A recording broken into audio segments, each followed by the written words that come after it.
पश्चिमबंग सरकार ओडिशा को आलू रप्तानी बंद करबा परे एबे ओडिशा रे देखा देछि आलू संकट।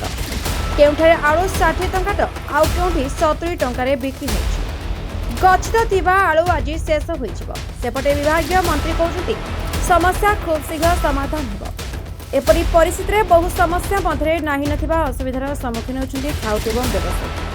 पश्चिमबंग सरकार को ओडिशा प्रति एपरि निष्पत्ति कटक विभिन्न सामाजिक संगठन विरोध करने सहित आज मंगोई छक ठारे पश्चिमबंग को जाउथवा माछ अंडा एवं अन्य खाद्य सामग्री गाड़ीगुड़िक अटकाई प्रतिवाद जारी रखिछन्ति। एभली परिस्थिति रे किभली भाबे पश्चिमबंग सरकार आगामी दिन में कार्यपंथा ग्रहण करिवे देखा बाकी रहिता।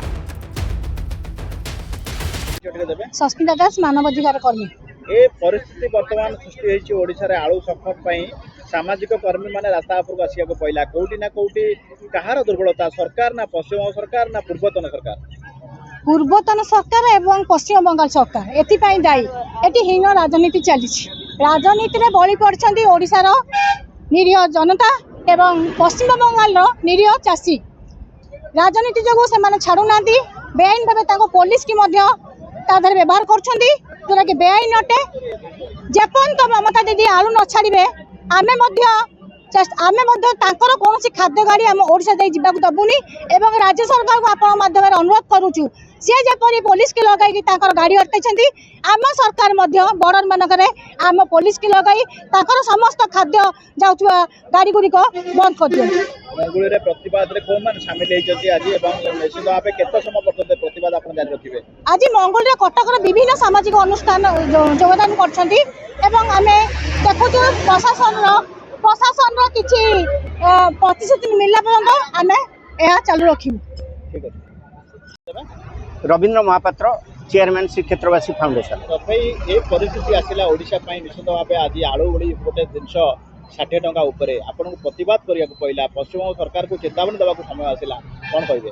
दुख लागुची मन पड़ जाउची भाषा विलोप आंदोलन कथा आम तो देखिन भाषा विलोप आंदोलन हेले भी सेही भली परिस्थिति रे जतबेले ममता दीदी आमको जाशुणी ओडिशा को आलू छाड़ू ना ओडिशा जोटा नित्य व्यवहार जिनस गरीब टिके भात आलू चकटा हेले खाई दिए आज एमती परिस्थिति पड़ी जहाँ कि उपास रहा पड़ी 40-50 दे से किणव केमती जहाँफल आमको यही राजरास्ता को ले पड़ा केवल नुहे ये आंदोलन से पर्यंत जारी रपर्यंत ममता बानर्जी ओडिशार स्वाभिमान पाखे मुंड न नुहे।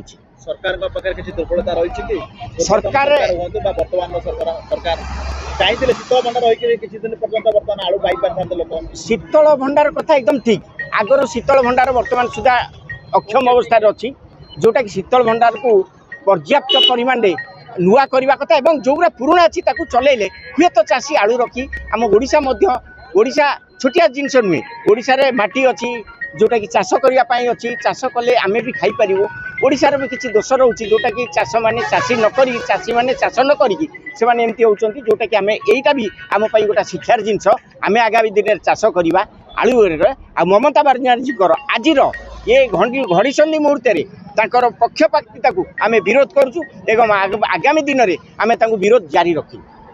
कटक परमेश्वर Parida report the Republic Odisha 24 news.